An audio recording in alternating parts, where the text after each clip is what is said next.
Shalom y bienvenidos a Vía Hafta Yisrael, una frase hebrea que significa amarás a Israel. Esperamos que se queden con nosotros, ya que nuestro maestro, el Dr. Baruch, nos compartirá una enseñanza expositiva de la Biblia.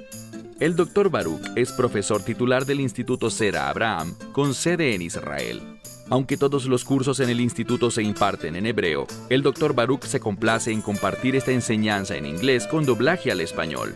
Para más información, visítenos en amarasaisrael.org o descargue nuestra aplicación móvil Mi Estudio Bíblico. Aquí está Baruch y la lección de hoy. Nunca duden de Dios. La Biblia dice muy claramente que Dios no puede mentir. Por lo tanto, una persona sabia, un verdadero creyente, buscará basar su vida sobre la palabra de Dios. Así que insisto, nunca duden de Dios. No sé por qué tantas personas no quieren creer en lo que Dios ha dicho. Por ejemplo, en 1 de Juan 5:13, Juan escribe estas palabras. Él dice: les he escrito a ustedes para que crean en el nombre del Hijo de Dios.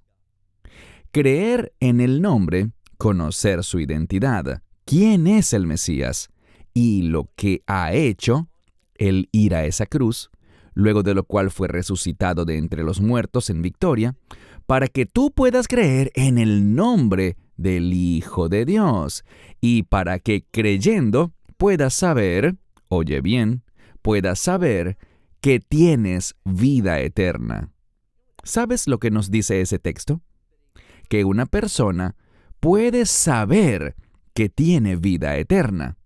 Ahora, ¿cómo podemos saberlo? Todo aquel que está en el Mesías es una nueva criatura. ¿Qué significa eso? Hemos nacido de nuevo. Somos diferentes, somos una nueva creación. Las cosas viejas han pasado, he aquí todas son nuevas. Si tú has nacido de nuevo, eso significa esto, que por medio de tu fe en el mensaje del Evangelio, por esa obra del Mesías, su muerte, sepultura y resurrección, tú recibes esto por fe, te haces partícipe de la gracia de Dios, que es un regalo sin costo, para que puedas ser redimido eternamente y convertirte en esa nueva creación. Este es el problema. Muchas personas no saben qué es la salvación. Ellos creen que es como tener un boleto, pero tener un boleto implica que podrías perderlo, o quizás podrías dárselo a alguien más, o quizás Dios te lo quite porque cambió de opinión.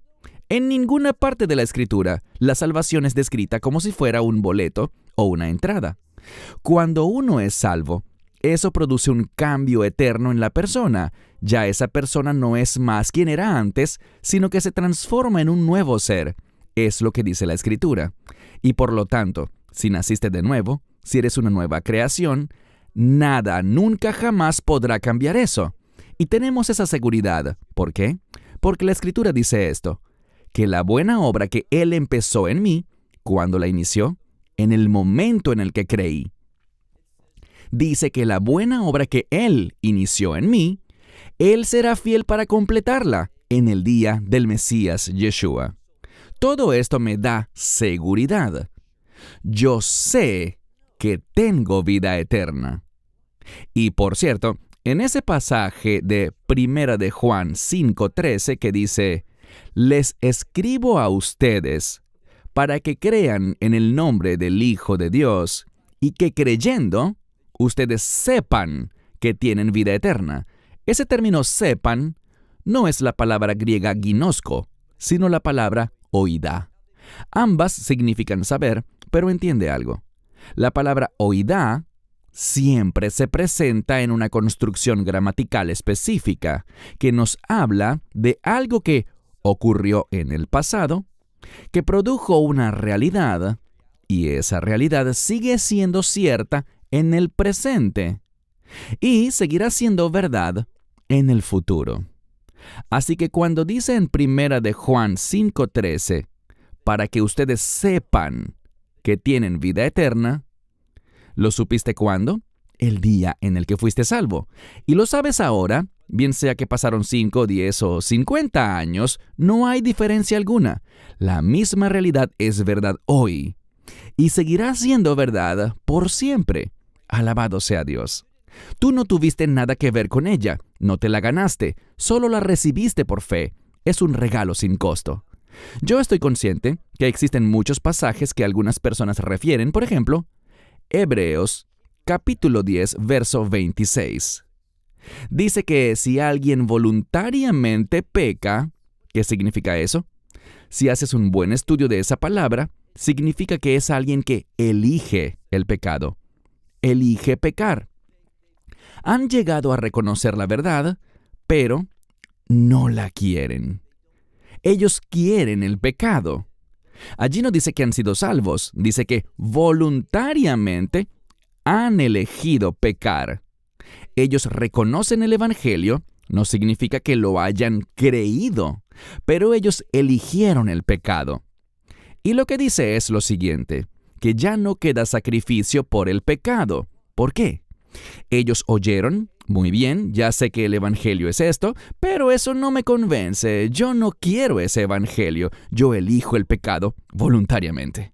Si no eligen el Evangelio, si no creen en el Mesías sacrificado, entonces no hay otra salvación, es lo que esto busca decir. Si eliges el pecado y rechazas el Evangelio, no hay otro camino, no hay otro medio para ti. Dios no hará nada más, nada diferente, porque a ti te gusta el pecado más que el Evangelio. Ya no queda más sacrificio que ofrecer por ti.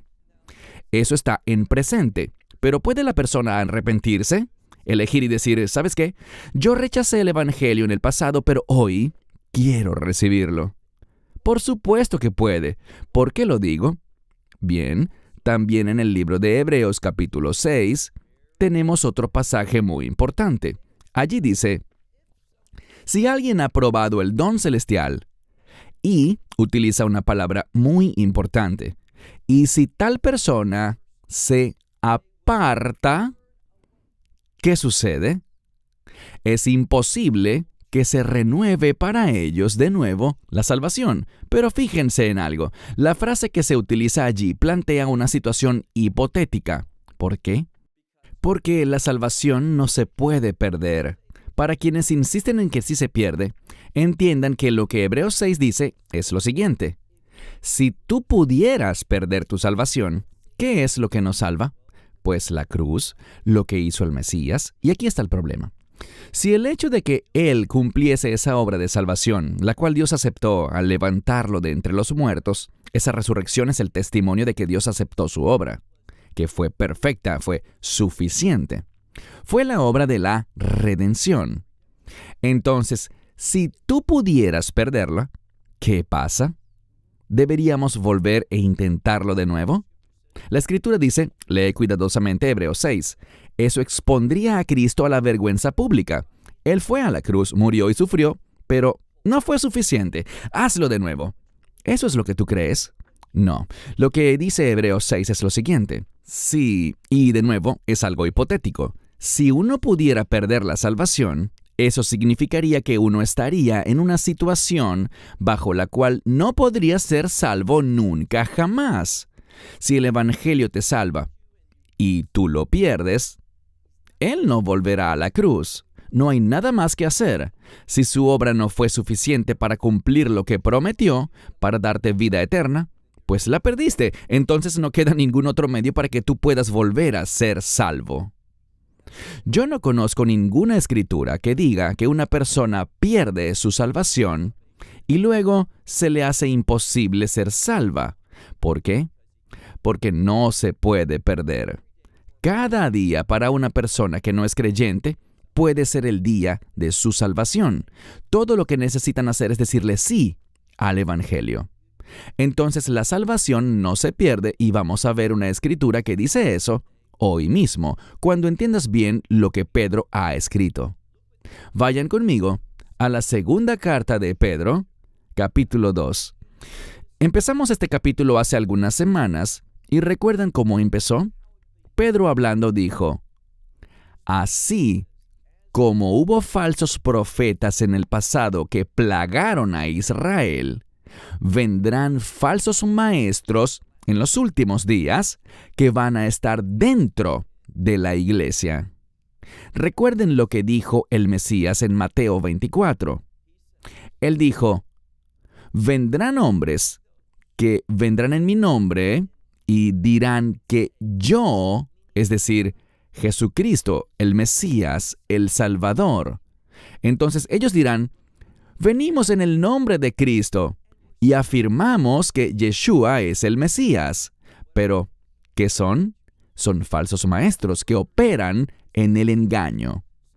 Los falsos maestros han sido siempre un problema y se van a incrementar, como advirtió Pedro en los últimos días. De hecho, si me preguntas, ¿de qué está hablando Pedro a lo largo de este capítulo 2? Es sobre los falsos maestros. En cuanto a los falsos maestros, no todo lo que dicen es falso. Ellos comparten muchísimas cosas buenas y afirman ser verdaderos creyentes. Ellos hablan muchas cosas que son maravillosas, pero recuerden el adagio, un poquito de arsénico puede arruinar una comida perfecta. Y un poquito de herejía, un poquito de falsa doctrina, puede producir un resultado desastroso para el pueblo, tanto para los no creyentes como para los verdaderos creyentes. Por esto es que la doctrina es tan importante. Concluimos nuestro estudio la semana pasada en el verso 15, en el que hablábamos de Bilam o Balaam en español. Recuerden que su historia se encuentra en el libro de Números, donde se relata que había un rey, el rey de Moab, que lo contrató para que maldijese a Israel, pero al final, aunque él dijo muchas cosas buenas, al final, él cumplió la orden. ¿Por qué? Aprendimos el porqué la semana pasada. Dice en el último verso, el verso 15, que él amaba el premio de la injusticia. Les digo algo, ningún verdadero creyente ama el premio, el resultado de la injusticia. El verdadero creyente acepta el Evangelio porque desea alejarse del pecado. No elegimos voluntariamente pecar. ¿Pecamos en ocasiones? Sí, lo hacemos. ¿Podemos rebelarnos? Sí, podemos. Pero es algo temporal. Nos hace sentir mal, nos sentimos convencidos casi de inmediato por el Espíritu Santo. No hay ningún gozo ni satisfacción real por ese acto pecaminoso y nos arrepentimos de haberlo hecho. Ahora, puede que no ocurra en un día o en una semana, pero tarde o temprano, el Espíritu Santo obrará en nosotros y procederemos a arrepentirnos. Ese es un hecho basado en la fidelidad del Espíritu Santo. La Biblia dice que Él nos guía a toda justicia y a toda verdad. Leamos juntos el verso 16. Hablando sobre Balaam, dice, y él fue reprendido. Alguien lo reprendió por su conducta, con respecto a su propia transgresión. ¿Y quién lo reprendió? Un burro mudo. Todos conocemos la historia de Balaam, cómo este burro le habló y de qué manera este burro le dijo la verdad a un hombre que se suponía que era un profeta. Él oyó a Dios, pero no le fue fiel a Dios. Mira lo que dice. Un burro mudo fue quien lo reprendió y con voz de hombre le habló. ¿Y qué hizo este burro? Él detuvo la locura del profeta. Desafortunadamente, solo fue algo momentáneo hasta que ese hombre perverso llevó a cabo su maquinación. Verso 17. Les mencioné que a lo largo de este capítulo 2, el tema ha sido los falsos maestros. Y ahora describirá a Balaam y a otros falsos maestros. ¿Cómo son ellos? Mira el verso 17. Ellos son fuentes sin agua. Un pozo, si es una fuente auténtica, tendría agua en su interior, pero estas son fuentes o pozos sin agua, es decir, Su apariencia luce bien. Tienen una forma y una presentación que les hace lucir como fuentes auténticas, pero no tienen agua. Les falta lo que realmente hace de una fuente una fuente. En segundo lugar, si te fijas, dice nubes. Nubes empujadas por la tormenta, es decir, una tempestad, un fuerte viento, es el que las mueve. Para los cuales, hablando de estos falsos maestros, para los cuales la penumbra de la oscuridad por siempre tienen reservada. Entonces esta penumbra de la oscuridad ha sido reservada por siempre para ellos. Son palabras muy fuertes, pero de nuevo, son inestables, están siendo llevados por el viento, es decir, lo natural, y no por lo sobrenatural. Están vacíos, tienen una apariencia exterior, pero por dentro carecen de lo que les convertiría en lo que deberían ser. Les hace falta agua, no son una bendición, sino que son peligrosos. Por esto ha sido reservada para ellos esta penumbra de oscuridad por siempre. Verso 18. Porque arrogantes, y sí que son arrogantes, e ignorantes también, hablan con palabras totalmente inútiles, vanas. ¿Para qué hacen eso? Seducen con deseos carnales en sensualidad. Y dice que le hacen esto a aquellos que habían huido de aquellos que viven en el error. Hay unos que viven en el error, es decir, en pecado, en la mentira, en la falsedad. Hay otros que están huyendo de ellos. Viven de manera diferente. No viven en el error, sino que viven en la verdad. Y estos falsos maestros, ¿qué hacen? Van detrás de aquellos que están huyendo. Todo esto muestra su perversidad y su maldad. Noten qué más dice la palabra de Dios sobre ellos. Pasemos ahora al verso 19. Proclamándoles libertad. Muy importante que aparezca aquí este término, libertad. Ellos siempre te hablan de libertad, de que seas libre. ¿Por qué? La verdadera libertad bíblica se halla en la redención, y el mejor ejemplo de esto es la Pascua. Por medio de la sangre del Cordero, los hijos de Israel salieron de Egipto libres de la esclavitud. Y Dios los guió, ¿a dónde? Al monte Sinaí. Allí Dios les dio sus mandamientos, sus instrucciones. Así que fueron libertados con el fin de servirle a Él. Estos falsos maestros proclamaban una libertad totalmente distinta.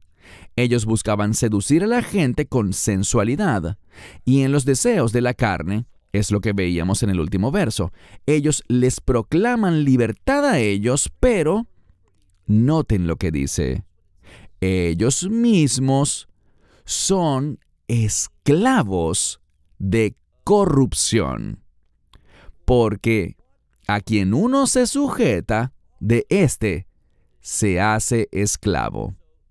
Entonces, si te sometes a alguien, te conviertes en esclavo de él. Y estos son los falsos maestros. Esto es lo que ellos hacen.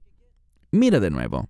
Ellos mismos son esclavos o sirvientes ¿de qué? De corrupción. Este término también se relaciona con destrucción, porque a lo que una persona se somete, a eso mismo también servirá. Verso 20. El verso 20 es donde todo se hace mucho más interesante. Quiero leerles algo porque hay un término muy importante que inicia este versículo 20 y se trata de la primera palabra que encontramos allí. Es la palabra ei. ¿Qué significa? Leeré algo de la concordancia de Strong, una concordancia muy confiable. No es perfecta, pero en líneas generales es muy buena. Al menos te brinda las citas para que puedas hacer tu propio estudio y ver cómo cada palabra es usada. Noten lo que dice. Este término ei es una conjunción condicional que expresa una condición que se considera como real o para denotar suposiciones que son vistas como un hecho. Pero escucha esto, con el fin de argumentar. ¿Oíste bien? Lo leeré de nuevo. Esta palabra, con frecuencia traducida como un sí condicional, es una conjunción condicional que expresa un pensamiento que normalmente se considera como real o legítimo o denota una suposición que es vista como un hecho, pero, de nuevo, solo con el objetivo de argumentar o ilustrar. Pongámoslo en palabras más sencillas. Con frecuencia, esta palabra puede tener diferentes propósitos, pero en este caso nos presenta una situación hipotética. Quiere que aprendamos algo. Mira el verso 20. Porque si tras huir de la contaminación de este mundo, si estas personas hicieron eso, estos falsos maestros, si ellos han huido de la contaminación de este mundo, noten la siguiente palabra, conociendo. Pero mucha atención con esta palabra sabiendo o conociendo. Hablé sobre la palabra saber hace unos minutos, basado en 1 de Juan 5:13, donde aparece el término oidá. Pero aquí tenemos el término ginosco. Ginosco significa saber algo, pero de un modo general. Y lo importante es esto. Aquí tenemos epiginosco, con el prefijo epi añadido. ¿Qué significa? Significa simplemente reconocer algo, mas no saberlo personalmente, ni haberlo aceptado o creído, o considerarlo como verdad dentro de ti, sino que simplemente significa que tú has reconocido algo. Eso es muy importante. Lo que ellos hicieron es esto. Mira el verso 20.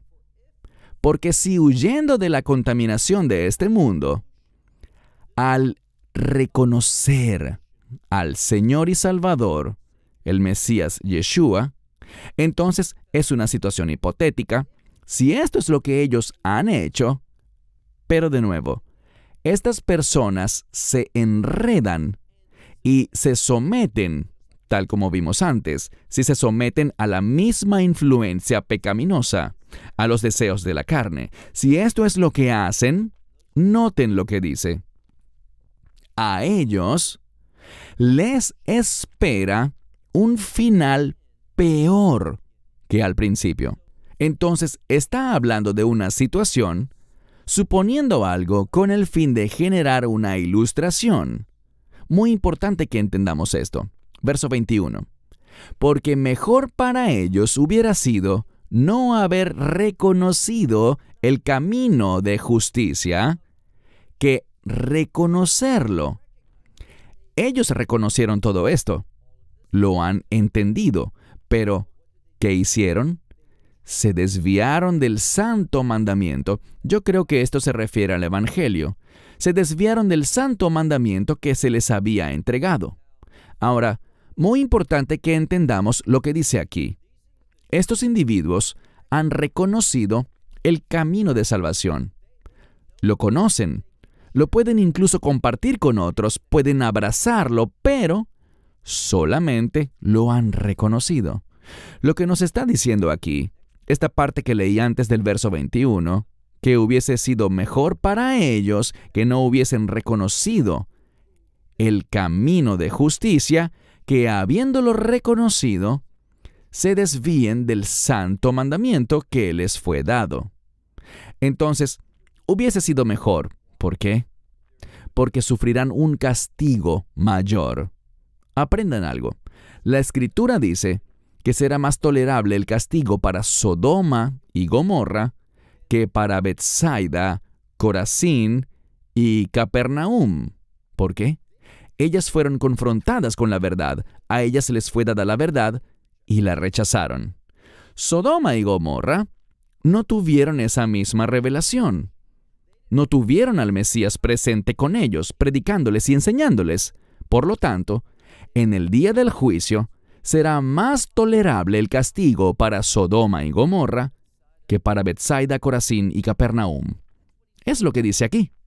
Para ellos hubiese sido mejor no haberlo reconocido que rechazarlo. ¿A qué se parece esto? Miren el último verso, verso 22. Dice, pero lo que les ha pasado a ellos es esta verdadera parábola. ¿Qué parábola? Bien, un perro regresa a su propio vómito. El perro, cuando come algo y lo hace enfermar, él lo vomitará, pero luego vuelve a comerlo. ¿Por qué? Es su instinto. Él está atado a su estómago. Los perros viven consumidos por el comer, y si ven algo, se lo comen. Es su naturaleza normal. También dice aquí que es como la puerca, una cerda grande. Habiendo sido lavada, ¿qué sucede? Tras haber sido lavada, vuelve a revolcarse en el lodo. Ella no entiende que ha sido lavada, sino que luego de lavarse, vuelve derechito al lodo. ¿Por qué? Porque ese lavado no surtió efecto alguno sobre ella, y ese vómito no sufrió efecto alguno sobre el perro. Ellos vuelven a su hábito. ¿Por qué? Porque son un perro y una cerda.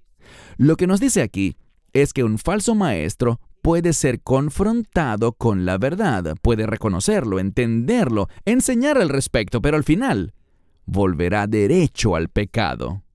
Y nunca realmente fue salvo, no fue hecho una nueva creación, no llegó a nacer de nuevo, sino que simplemente era una falsa fuente, que luce bien por fuera, pero interiormente está muy lejos de estar bien. Es alguien que se deja llevar por las cosas de este mundo. Les digo de nuevo que estudiamos la palabra de Dios para que podamos creer en el nombre del Hijo de Dios, el Mesías Yeshua, Jesucristo. Y sabemos, desde el momento en el que creímos, lo sabemos ahora, y lo sabremos por siempre, que tenemos vida eterna. Nadie que ha experimentado realmente la maravilla de la salvación se rendirá. Amamos a nuestro Señor y Salvador, y no podemos ni imaginar el estar lejos de Él. Queremos complacerle. Esa es la naturaleza de un verdadero creyente. Un verdadero creyente es muy diferente a un falso maestro. No dudes de Dios. Entiende que tienes vida eterna por medio del Evangelio. Esperamos que te hayas edificado con el mensaje de hoy y lo compartas con otros. Te invitamos a seguir nuestros estudios cada semana por este canal y por el portal de YouTube de Amarás a Israel. También puedes descargar nuestra aplicación móvil gratuita, Mi Estudio Bíblico. Finalmente, para obtener más información sobre nosotros, visita nuestra web amarasaisrael.org, donde encontrarás otras conferencias de Baruch en audio, video y texto. Hasta el próximo programa. Que el Señor te bendiga en Yeshua HaMashiach, Jesús el Mesías, mientras caminas con Él. Shalom desde Israel.